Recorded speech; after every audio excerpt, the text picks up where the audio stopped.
प्यारे बच्चों, मैं आपकी हिंदी विषय की अध्यापिका मधु मांडेल आज आपको हिंदी में उन्नत खेती उत्तम खेती पाठ का सारांश समझाने जा रही हूँ। उन्नत खेती उत्तम खेती राम गोपाल रैकवार द्वारा लिखित है। इस कहानी में खेती करने के आधुनिक एवं वैज्ञानिक तौर तरीकों के बारे में विस्तार पूर्वक बताया गया है। 12वीं कक्षा उत्तीर्ण करते ही राजेंद्र पर मानो दुख का पहाड़ टूट पड़ा। उसके पिता की मृत्यु के समाचार ने अचानक उसके कंधे पर परिवार की भारी जिम्मेदारी का बोझ डाल दिया। उसके परिवार की आय का साधन खेती था। माँ चाहती थी कि वह शहर जाकर थोड़ा और पढ़ लिख ले ताकि अच्छी नौकरी मिल सके, परंतु राजेंद्र ने गांव में ही रहकर खेती करने की ठानी, क्योंकि राजेंद्र का पैतृक निवास गांव में था। अतः स्वाभाविक रूप से उसके परिवार की आय का एकमात्र साधन खेती ही था। गांव के सभी किसानों की खेती पूरी तरह वर्षा पर निर्भर थी और साथ ही पुराने ढंग से खेती करने के कारण उन्हें गुजारे लायक की उपज मिल पाती थी, जिसके कारण अधिकांश किसानों को साल में कुछ समय मजदूरी करके अपना पेट भरना पड़ता था। राजेंद्र के पिता की स्थिति भी इससे जुदा ना थी। ऐसी स्थिति में राजेंद्र ने कुछ अलग करने का विचार किया और सबसे पहले गांव के ग्रामीण कृषि विस्तार अधिकारी हरीश वर्मा से बात कर अपनी सारी स्थिति उन्हें बताई। वर्मा जी ने पूरी बात सुनने के पश्चात उससे कहा, सबसे पहले तो तुम्हें अपने खेतों में उचित जल प्रबंध करना चाहिए ताकि वर्षा का जल व्यर्थ ना बहे। अभी खरीफ की फसल का समय है। इस समय तुम उन्नत बीज का प्रबंध कर रोपण विधि से धान लगाओगे तो अच्छी उपज मिलेगी। धान के साथ साथ कुछ खेतों में सोयाबीन, उड़द या मूंग वगैरह भी बो सकते हो ताकि एक फसल कमजोर हो तो दूसरी फसल से कमी पूरी हो जाए। साथ ही तुम रासायनिक खादों और कीटनाशकों के अलावा जैविक खाद और जैविक कीटनाशक का प्रयोग करो, क्योंकि इससे भूमि की उर्वरता और उत्पादकता बढ़ने में अधिक सफलता मिल सकेगी।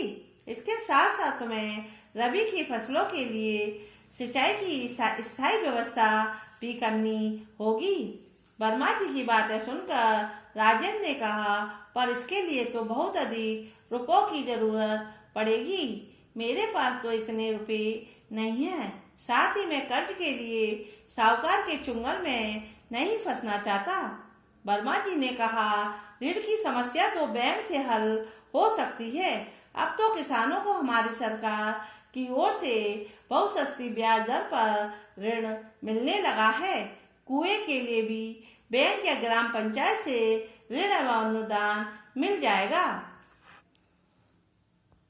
राजेंद्र ने वर्मा जी की सलाह मानकर बैंक से ऋण लेने का फैसला किया।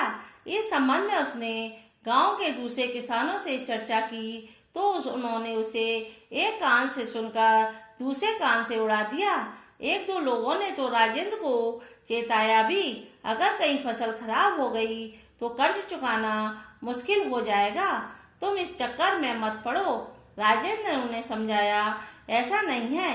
कई बार प्राकृतिक या अन्य कारणों से फसल खराब हो जाने पर किसानों को जो नुकसान हो जाता है उसकी भरपाई सरकार फसल बीमा और मुआवजा राशि देकर करती है। राजेंद्र ने ऋण लेने के लिए बैंक से संपर्क किया। कुछ ही दिनों में उसे आवश्यकता अनुसार ऋण मिल गया। ऋण मिलने के बाद सबसे पहले राजेंद्र ने अपने खेतों की मेड़ों को ऊंचा किया। साथ ही खेतों की मिट्टी की जांच कृषि विज्ञान केंद्र से करवाई। इसके बाद उसने उपज और जल्दी पकने वाली धान की किस्म के बीज एक विश्वसनीय दुकान से खरीदे। बीजोपचार के बाद उसने धान की पौध तैयार की और छिटक कर बोने के स्थान पर रोपण पद्धति से धान की रुपाई की। उसने सोयाबीन, उड़द और मूंग भी बोई कुछ ही दिनों में राजेंद्र के खेत लहला उठे। समय समय पर खाद, कीटनाशक और खरपतवार नाशक दवा का बहुत अधिक सावधानी के साथ प्रयोग करते हुए वह अच्छी तरह से अपनी फसल की देखभाल करने लगा। पड़ोस के किसानों ने तो हंसी हंसी में कहा भी, अरे राजेंद्र, तुम तो हमारे भी गुरु निकले। पहली ही बार में इतनी अच्छी फसल, ऐसा कौन सा चमत्कार किया?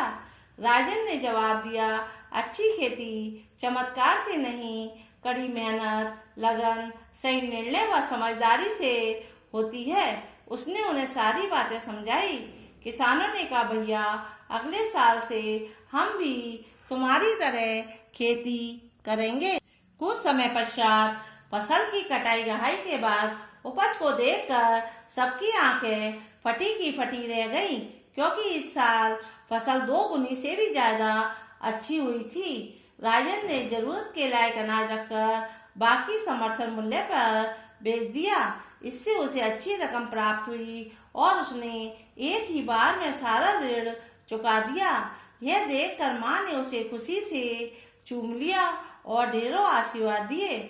अब राजेंद्र सोचने लगा उसे आगे क्या करना चाहिए। उसने वर्मा जी से फिर सलाह ली। उन्होंने कहा, देखो, अभी तुम्हारे खेतों में काफी नमी है, इसमें तुम चना या मसूर बो सकते हो। इन्हें कम पानी की जरूरत होती है। इस ऋतु में 1-2 मावट की वर्षा हो जाती है, उससे भी लाभ होगा। साथ ही अब तुम कुआं निर्माण के लिए आवेदन कर दो। राजेंद्र ने ऐसा ही किया। पहले उसने खेत में पानी के स्रोत की जांच करवाई। ग्राम पंचायत ने भी राजेंद्र को कुआं बनाने के लिए राशि और अनुदान स्वीकृत कर दिया। कुछ ही समय में राजेंद्र के खेत में कुआं तैयार हो गया। उसने बैंक से ऋण लेकर विद्युत पंप लगवा लिया। सिंचाई की सुविधा हो जाने से राजेंद्र अपने खेतों से 3 फसलें लेने लगा। राजेंद्र का पूरा ध्यान अपनी खेती की ओर था। कुछ दिनों बाद उसने नालीदार सिंचाई के स्थान पर ड्रिप और स्प्रिंकलर पाइप से सिंचाई करनी प्रारंभ कर दी। इससे कम पानी के उपयोग से ही पौधों की भरपूर सिंचाई होने लगी। फसलों के साथ साथ सब्जियों की खेती करने और अच्छी नस्ल की 2 गायें और 2 भैंस रखने से उसे अच्छी आय होने लगी थी। इन सभी कामों में उसकी पत्नी पूरा सहयोग करती थी। राजेंद्र ने पशुओं से मिलने वाले गोबर के सदुपयोग के लिए एक गोबर गैस संयंत्र बनवाया। इससे खाना पकाने के ईंधन की समस्या हल हो गई। यही नहीं, गोबर गैस संयंत्र के उपयोग के बाद निकले गोबर द्वारा बने खाद से उसकी रासायनिक खाद पर निर्भरता भी कम हो गई। राजेंद्र इसे आम के आम और गुठलियों के दाम कहता था। समय समय के साथ राजेंद्र अपनी खेती के कार्य में सभी आधुनिक तरीकों और कृषि यंत्रों का प्रयोग करने लगा। कहते हैं कि खरबूजे को देखकर खरबूजा रंग बदलता है। गांव के दूसरे किसान भी अब राजेंद्र से प्रेरणा लेकर उन्नत ढंग से खेती करने लगे।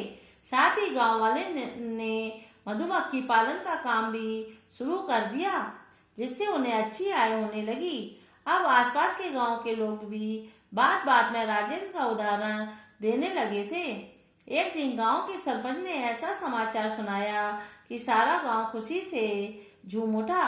इस साल जिला प्रशासन राजेंद्र को एक सफल किसान के रूप में उन्नत खेती को बढ़ावा देने के लिए सम्मानित करने का निर्णय लिया था।